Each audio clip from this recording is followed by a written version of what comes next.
Joyeux anniversaire à la République démocratique du Congo, 60 ans d'indépendance. Aujourd'hui, on va revenir sur l'histoire de ce pays béni qui est l'un des plus riches de la planète grâce à ses ressources naturelles et ses sapologues. Mais étrangement, c'est aussi l'un des pays les plus pauvres de la planète. Mais oui, ça a toujours été un gâteau géant partagé par la Belgique et les États-Unis et des entreprises comme Microsoft ou Apple. La RDC, c'est comme un plat que tu cuisines pour ta famille, mais qu'au final tes voisins mangent sans même te laisser goûter pour savoir s'il y a trop de sel.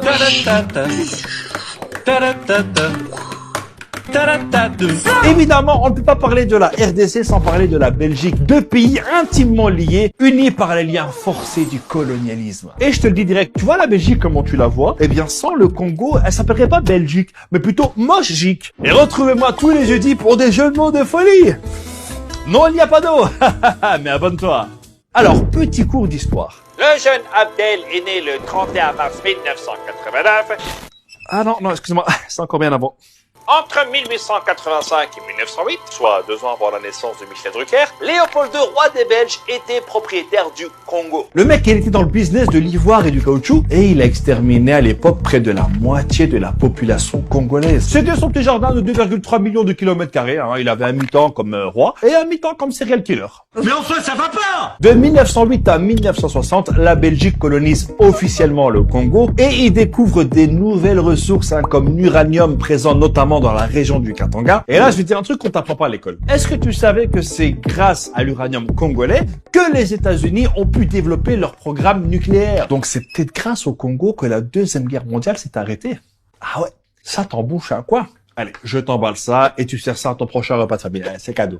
On fait que donner ici, c'est pas grave. Dans les années 50, il y a eu un mouvement nationaliste, notamment avec Patrice Lumumba, et je peux les comprendre. Pour te donner une idée de l'ambiance, en 1958, donc hier soir, il y avait l'exposition universelle. Et là, t'as la Belgique qui a présenté son atomium et un zoo avec des petits-enfants congolais que les gens pouvaient visiter.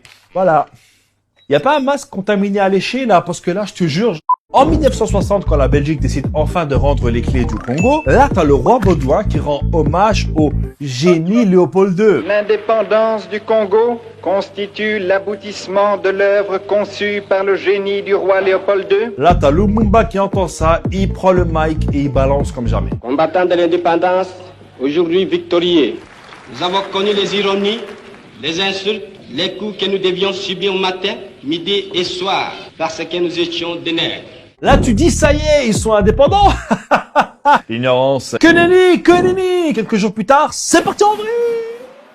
T'as eu des émeutes, t'as le Katanga qui déclare son indépendance. Comme par hasard dans l'un des endroits où il y a beaucoup de richesses. T'as des assassinats comme celui de Lumumba. Meurtre pour lequel la Belgique a attendu 40 ans pour s'excuser. T'as aussi des milices soutenues par les États-Unis et la Belgique d'un côté et l'URSS de l'autre. Pendant 5 ans, le Congo, c'était Game of Thrones. Mais en 1965, Mobutu prend le pouvoir et change juste le nom du pays. Il l'a appelé ça Zaïre. Et pendant 32 ans de règne, il a détourné des milliards de dollars.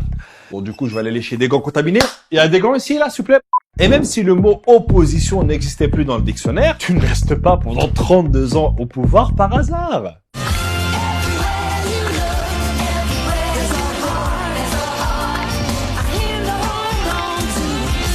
Pas comment vous faites là, malgré le travail, vous êtes toujours dans une forme extraordinaire. En 1996, Laurent Désiré Kabila mène une rébellion et renverse Mobutu, avec le financement d'entreprises comme American Mineral Field.